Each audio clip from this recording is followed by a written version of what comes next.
everyone. So thank you so much for tuning in to my YouTube channel. This is my breast cancer journey, and I'm really excited to share it with you guys because I really want to just open eyes and ears and just let everyone know that cancer, it doesn't care if you're black, white, Hispanic, doesn't go by age, doesn't go by race, none of that. It will hit anybody it wants to. It doesn't matter. It doesn't care.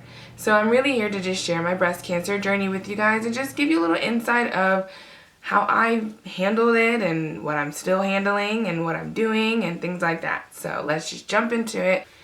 So it all started on November 28th of 2014. I had just gotten back from Michigan visiting my family for Thanksgiving, and I was about to get into my bed when I felt some sort of like really large lump in my left breast. And I was just like, what is this?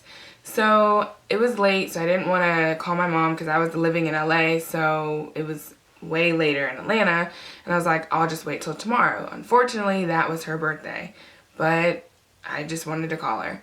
So I called her up, and she was with her friend who happened to be a doctor, and I was like, Mom, I feel this lump, what do you think it could be? And she said, well, let me pass the phone off to so-and-so, maybe she can help you. So as I was speaking with her friend who's a doctor, she was asking me all these types of questions like, is it hard? Is it this size? Where is it at? And I was trying to help her as much as I could, but I was driving, so it's a little hard to feel my breast and drive at the same time. And she just let me know, well, it's probably nothing. It's probably just a cyst. You're really young, but definitely go get it checked out. So I said, okay. So at the time, I was working at Kaiser Permanente. I didn't have a position. I was on call. So when you're on call, you don't have benefits. So I was trying for like 2 years to get a position, and I almost gave up, which that's not something I normally do. And then finally my manager called me in and she said, you got a position. I'm like, this is awesome. So when you get a position, you get full benefits. So I was able to have full benefits. Not knowing what was ahead of me, I had full benefits. So fast forward, December of 2014, unfortunately my grandmother passed, so that was really hard for me. It was just a really hard end of 2014. And so January came, and so I finally was able to get a primary doctor because my insurance had just kicked in. So I went to the primary doctor. She felt the lump. She was like, well, let's just be on the safe side and get an ultrasound. So I got a referral to get an ultrasound. They looked at it, thought it was a cyst. Everyone literally thought it was a cyst. And so from there, the ultrasound led to the biopsy. So I was a little hesitant on getting the biopsy, not even gonna lie. I was just like, I don't really want to get it. I don't really want to know. But at the end of the day, I did really want to know because I wanted to know if this was a cyst or if this was breast cancer. So the biopsy was February 2nd, 2015. And I went in there. It was a really easy procedure. They numbed me up. They stuck a needle in me, clicked a couple times, grabbed some tissue, and that was it.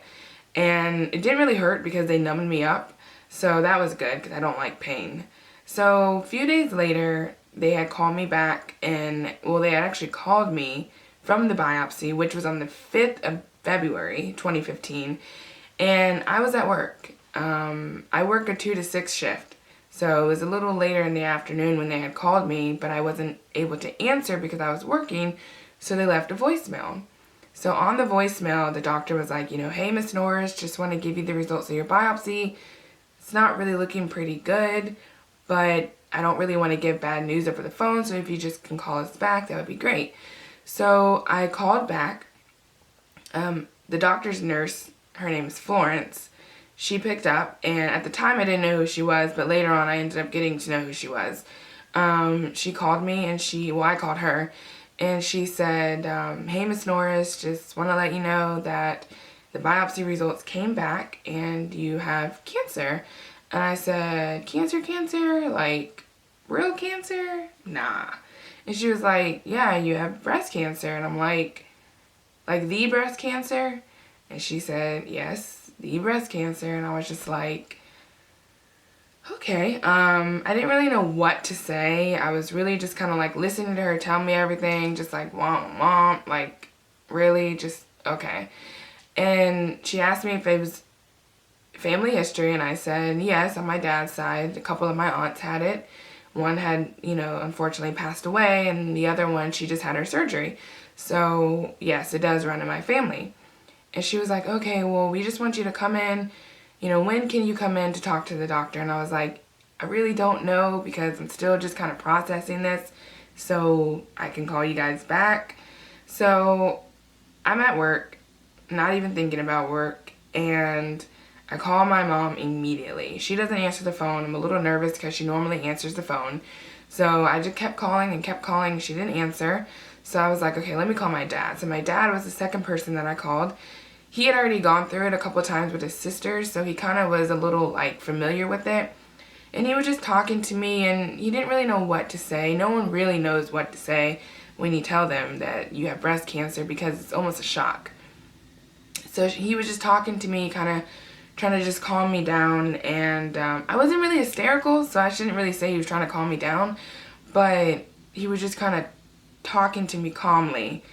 He wasn't freaking out, and we just kind of talked about, okay, this is what we need to do, blah, blah, blah.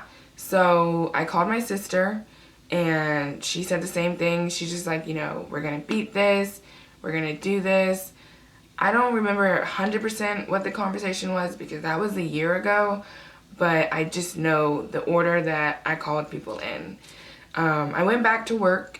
Well, I went back to upstairs where my job was, and I was talking to my manager. She was like, are you okay? And I was like, I just found out that I have breast cancer. And she couldn't believe it. She was just stunned. She didn't know what to say again. And so from there, she was like, well, did you call your mom? And I was like, well, I tried calling her, but she didn't answer. She's like, well, just try and call your mom, go do what you need to do. And I was like, okay. So I finally got my mom on the phone, and she started breathing really hard. And you could really tell in her voice that she was just shocked, surprised, stunned, all the above. She didn't know what to say. She just really didn't know what to say. So my coworker and friend, Clarissa, was like, what do you need me to do? Because she was at work at the time that I was at work. And she was like, what do you need me to do? I'll take you anywhere you need to go. I'll take you home. I'll take you to a friend's house. I really don't want you driving. And I was like, well, just take me to my friend's house. They live right down the street. So after she got off work, she drove me to my friend's house. So she dropped me off at my friend's house, and no one was there except for a friend of mine who was staying with my friend. And she was in the bathroom getting ready to go to acting class. And she was like, hey, is everything okay? Because, the look on my face could just tell you that I had just been through some trauma. And so I was like, well, I just got this call that I have breast cancer, and I just had a biopsy a few days ago. And she was just like, oh my God, are you serious? Are you serious? And I was just like, yeah. I didn't know how to tell her. I wasn't going to say I have breast cancer and be all extra surprised, but she didn't know what to say. Again, no one knows what to say when you tell them you have breast cancer at such a young age. They're just almost as shocked as you are. So I waited for my friend to get off of work. During that time, I had called my friends from Atlanta. I just kind of let everyone know, as far as friends-wise, what was going on. They were super supportive. They all said, don't worry, we got this. Everything's going to be fine. So then my friend finally came home from work, and I just looked like a sad puppy. And he was like, what's wrong? Is it a boy? I'm like, no, it's not a boy. Just want to let you know that I have breast cancer. And he just looked at me stunned. He couldn't say anything. He kind of almost laughed in a way, but not a mocking way, more of a you're kidding me, right, kind of way. So we sat down. He started to cry, and I'm just to myself, why are you crying? I'm the one with breast cancer. But we hugged it out, and we just sat there, and we prayed, and we talked about what the plans were going to be. And I didn't know what the plans were, because I just found this out a few hours ago. I didn't know what was going to happen. I didn't even know what the next step was. So we called a friend down who lived in the apartment above us, and she came down, and we talked and prayed, and we just had this good friendship type of moment. So my mom's like, once I finally got her on the phone, we talked again, and she was like, okay, I'm coming out there Saturday, so pick me up. So I picked her up from LAX, and she came with me to the surgeon on Monday, and he told me, okay, Miss Norris, you have triple negative breast cancer. And I was like, well, what is triple negative breast cancer? So I'm going to go ahead and read you guys the definition of triple negative breast cancer, because I want to make sure that you guys understand it specifically. I don't want to just throw out information and it not be right. So triple negative breast cancer is breast cancer that means if there's 3 most common types of receptors known to fuel most breast cancer growth: estrogen, progesterone, and HER2 new gene are not present in this cancer tumor. This means that the breast cancer cells have tested negative for hormonal epidermal growth factor receptor 2 HER2, estrogen receptors, and progesterone receptors. Since the tumor cells lack the necessary receptors, common treatments like hormone therapy and drugs that target estrogen, progesterone, and HER2 are ineffective. Using chemotherapy to treat triple negative breast cancer is still an effective option. In fact, triple negative breast cancer may respond even better to chemotherapy in the earlier stages than many other forms of cancer. So that is the definition of triple negative breast cancer. It definitely, it's different from HER2 and other forms of breast cancer. So when you tell someone you have breast cancer, it's good to know what kind they had, because they're all not the same. So he told me that I had triple negative breast cancer and I was stage 3A. And I was just like, okay, so that's not stage 4, but it's close. So he gave me my options as far as what the next step was. He was like, you can do a lumpectomy or you can do a double mastectomy. And I said, I'll do a double mastectomy. He was like, well, let's just kind of think about this for a second. The lumpectomy is this, this, and this. And the double mastectomy is, this, this, and this. I said, doctor, I will do the double mastectomy. I'm aware of what they are. I know what I want. I was really sure on exactly what I wanted, because years ago in college I said I would like to get a prophylactic surgery, meaning I choose to do the surgery because my aunt had died, and I was like, I don't want to get it.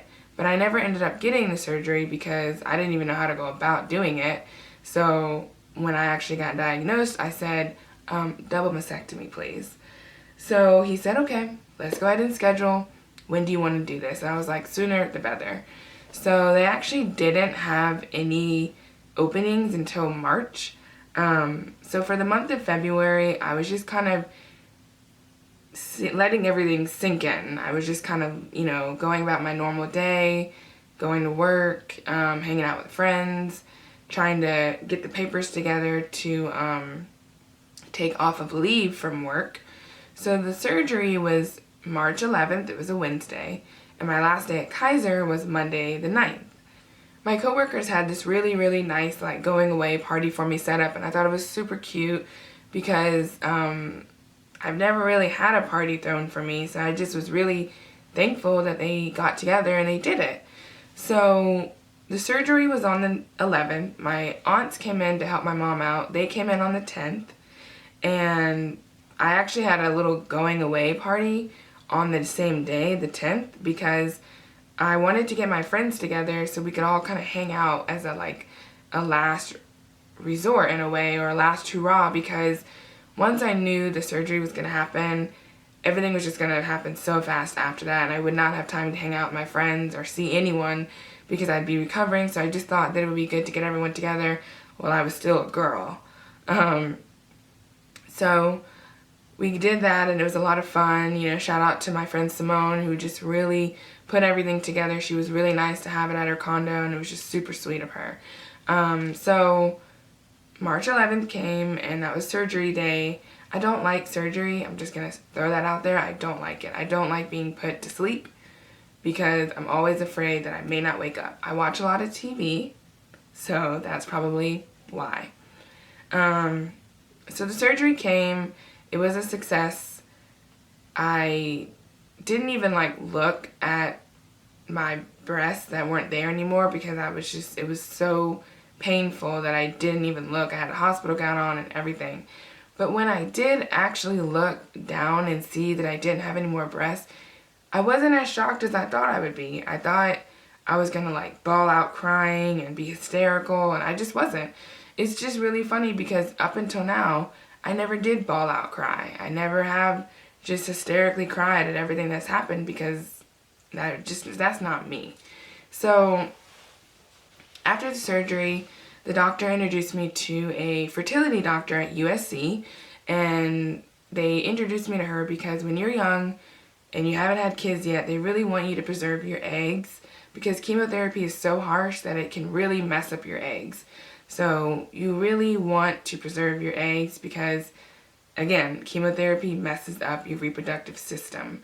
So that way, when you're done with everything, you have eggs left over so that if you can't conceive the natural way, you have eggs. I went and did all the fertility, gave myself the shots. I don't know how I did that because I hate needles, but I did.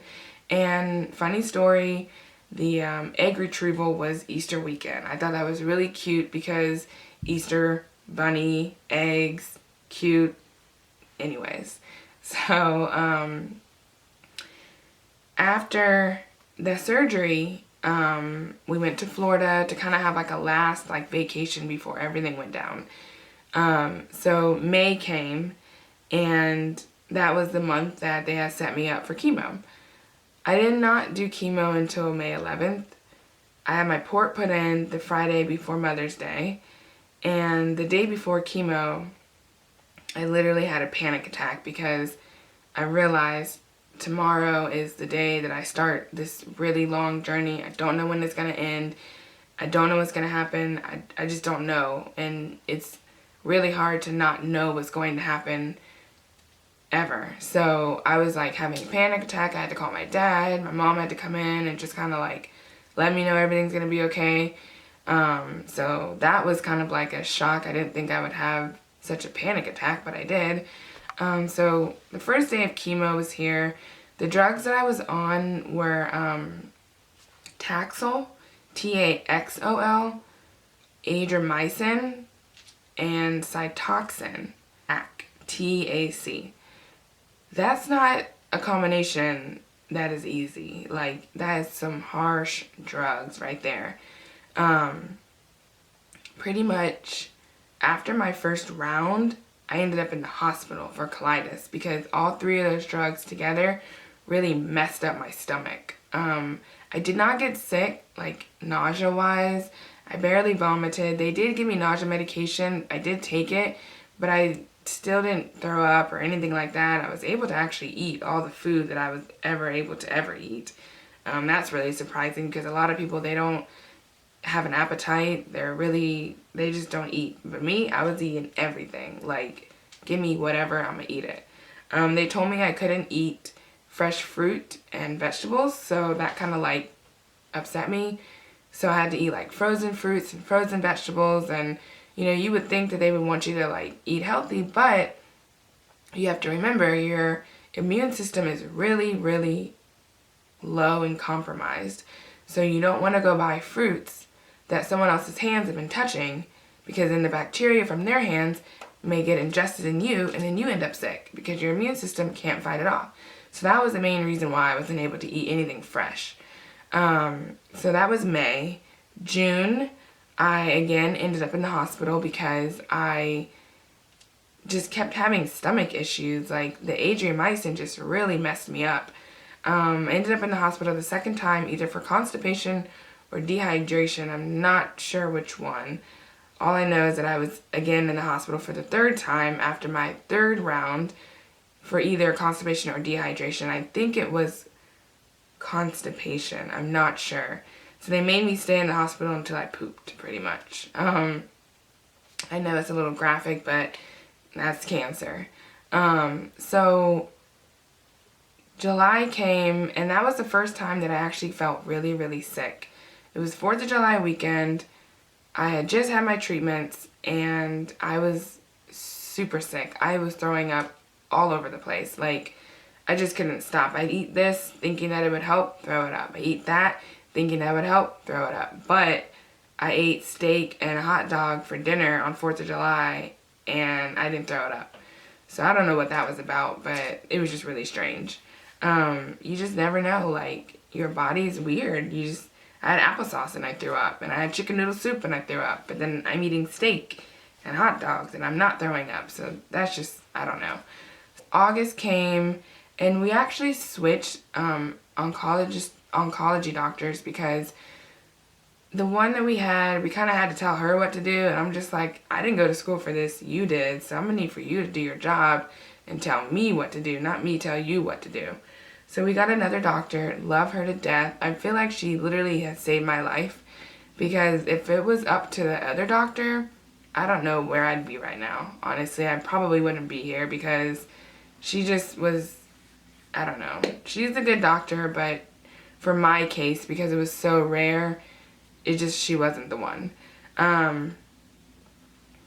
So once we realized that none of those drugs were working for me because they kept winding me up in the hospital, we regrouped and said, okay, we need to find some other drugs that are going to work for you. So they put me on carboplatin and gemcitabine, and those drugs were actually not bad. They did not make me sick at all. The only thing I was really tired. That was it. And I don't mind sleeping at all. So those drugs were amazing. I will, however, back up the story and let you guys know that 3 days after my surgery, I felt a little pimple kind of growing on the outside of my skin. And I was like, what is this? And I kept telling my doctor, my surgeon really, I was like, what is this? Every time he would see me for a checkup, I would ask him and he would be like, oh, it's just probably fluid from something, and he just never had a straight answer for me. And I just kept watching it and it just kept getting bigger, bigger and bigger, to the point where it was like literally the size of a golf ball hanging on the outside of my skin. Come to find out, that was the tumor growing on the outside. And so the new doctor was like, we need to get rid of that. I want you to go for 10 days of radiation and get rid of it. I was like, okay, fine by me. So I did 2 rounds of chemo and then 10 days of radiation, and it was gone. It was literally gone in 10 days just off that radiation alone. And I was just like, thank you, God. I can finally sleep, because it was hard for me to sleep on my left side because of the tumor. It was hard for me to sleep on my right side because of the port. So I was sleeping on my back, and I can't sleep on my back because I have breathing problems, asthmatic. So I couldn't sleep on my stomach because I had hot flashes, which are literally the devil in disguise.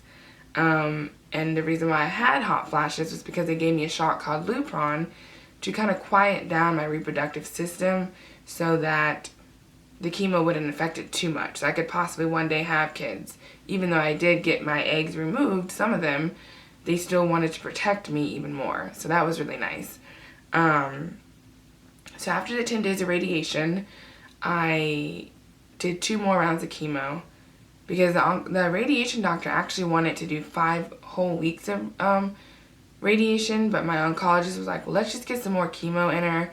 You know, we haven't even finished the rounds that I've ordered, so let's just finish them, and then we can go ahead and do the radiation. So my last chemo was October 27th of 2015, and after that, we waited a few weeks to get signed up and get put on the schedule for radiation. And I started radiation the week of Christmas. It was a Monday, I believe. Yeah. So in that little gap of not having any chemo and not having any treatment, the tumor that we did get rid of, it started to grow back. I noticed it, but I didn't tell anyone because I didn't want to worry anyone. And I was kind of hoping that it wasn't what I thought it was. But then when I went to the radiation doctor, he was like, yeah, it's the cancer coming back. And I was just like, great, you know, we've only been off of chemo for like a few weeks and it's already coming back. And so much was going through my mind, like, you know, what happens when I'm done with radiation? Am I going to be on chemo forever? And it was a lot. It was just too much. Well, I've been doing radiation since the week of Christmas. My last radiation is on February 1st, 2016. So we're now in the current month of 2016. And I'm excited. I'm excited for it to be over. I will say, however, New Year's Eve, I didn't do anything. I literally was tired. I was actually sick New Year's Eve. I don't know, I guess I had a cough to my cold. I have no idea what I had. But I went downstairs and I watched the ball drop with my mom, and my aunt was in town. And when I tell you, my heart just like dropped. When that ball dropped and hit 0, I felt this like relief come over me, because I was like, 2015 is over. Like, I really thought that I was just not going to get through 2015. I didn't know how I was going to make it. It was like literally the longest year of my entire life. It was the worst year of my life, and it was the best year of my life. It was the worst year of my life because I got diagnosed with breast cancer. But it was the best year of my life because it made me a stronger person than I ever was. So I want to thank cancer in a way, because if you wouldn't have came into my life, I would still be this weak girl that just wasn't strong. And now I'm strong, and I feel like I can do whatever I want, and I can accomplish anything. If I can beat breast cancer, I can do anything I want to do. You can't stop me, like, at all. It's now January, and I'm almost done with radiation, but I've kind of been feeling a little like my stomach has been getting bigger in a way. So I was a little concerned, and I told my doctor, and she was like, yeah, I kind of noticed that too. And so she was like, I want to send you for an ultrasound on your stomach and see what's up. So I went in for the ultrasound end of December, and they were like, well, we see some spots. They're really, really small. They're most likely cysts. Again, that word that I heard all last year before my diagnosis. And they were like, let's just go ahead and do an MRI. So we went in for an MRI, and the spots, again, were still so small that they could not tell what they were. So they said, we're just going to go ahead and just do a biopsy and just see what's going on. So last Friday, I had a biopsy of my liver, because that's where the spots were. And currently, right now, as I'm filming this, I don't know what the results are. Maybe when I upload the video on Friday, I'll already know what the results are, and I'll let you guys know. But I'm really hoping for good news, because I don't want to go through a whole nother year like I just did last year. But I'm prepared, and I'm ready if I have to. And so, again, people are telling me, it's most likely cysts, it's most likely cysts. And when something like that happens to you traumatically, and people keep telling you the same thing, it's almost kind of hard to believe them, because before you were diagnosed with breast cancer, everyone thought it was a cyst, and then it was breast cancer. So it's like, everyone thinks it's a cyst, but why would it not be cancer in the liver? So I'm praying that the results come back good. But if they don't, I'm ready. Come at me, because I'm ready. This entire journey, I've had a lot of support and a lot of people helping me, and I really can't name everyone because it's a lot of people. But for everyone who's watching this, if you know you played a part in my journey this year, I just want to thank you so much, because without you guys, it would be a nightmare. Like, everyone who has just been there for me from day one, who's never left my side, no matter if it's gotten dark out, if there's light at the end of the tunnel, just thank you. I also want to do 2 big, huge shout outs. When I found out that I was diagnosed with triple negative, my mom got on the phone and she called anybody and everybody who she thought, had known someone who had breast cancer and triple negative at that. So there were 2 people that I knew of there are 2 people that I do know who had triple negative breast cancer, and they're now, I believe, 3 years out from their diagnosis, which, by the way, if you can make it to the 3-year mark with triple negative, they almost kind of clear you of never getting it again. So that's really good for them that they are 3 years out. One of them is a really good friend named Ricky Fairley.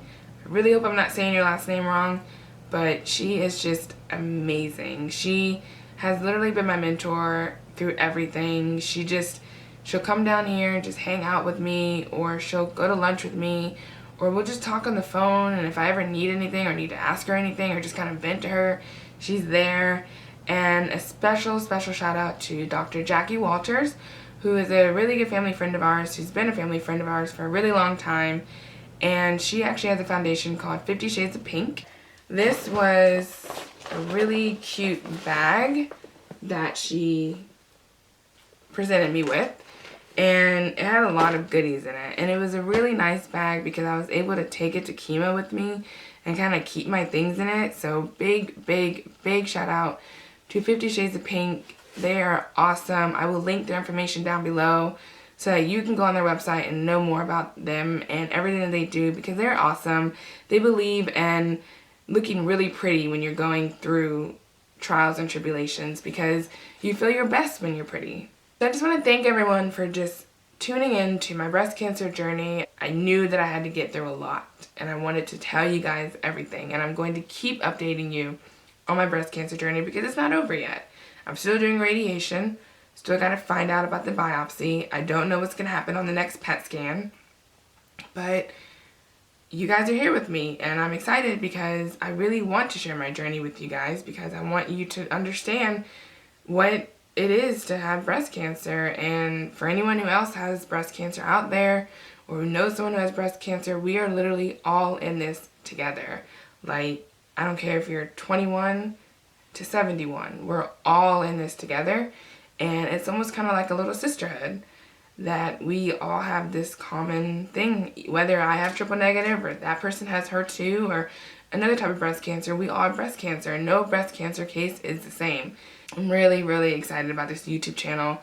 It's not only going to showcase my journey, but it's going to also, you know, showcase some makeup tips that I have for you guys, and some fashion tips that I have for you guys, and anything else that comes to my mind, I'm going to show you guys, because I want you guys to just know that, yeah, someone can have cancer. It doesn't define you. It just kind of, it's a part of you, but it doesn't define you.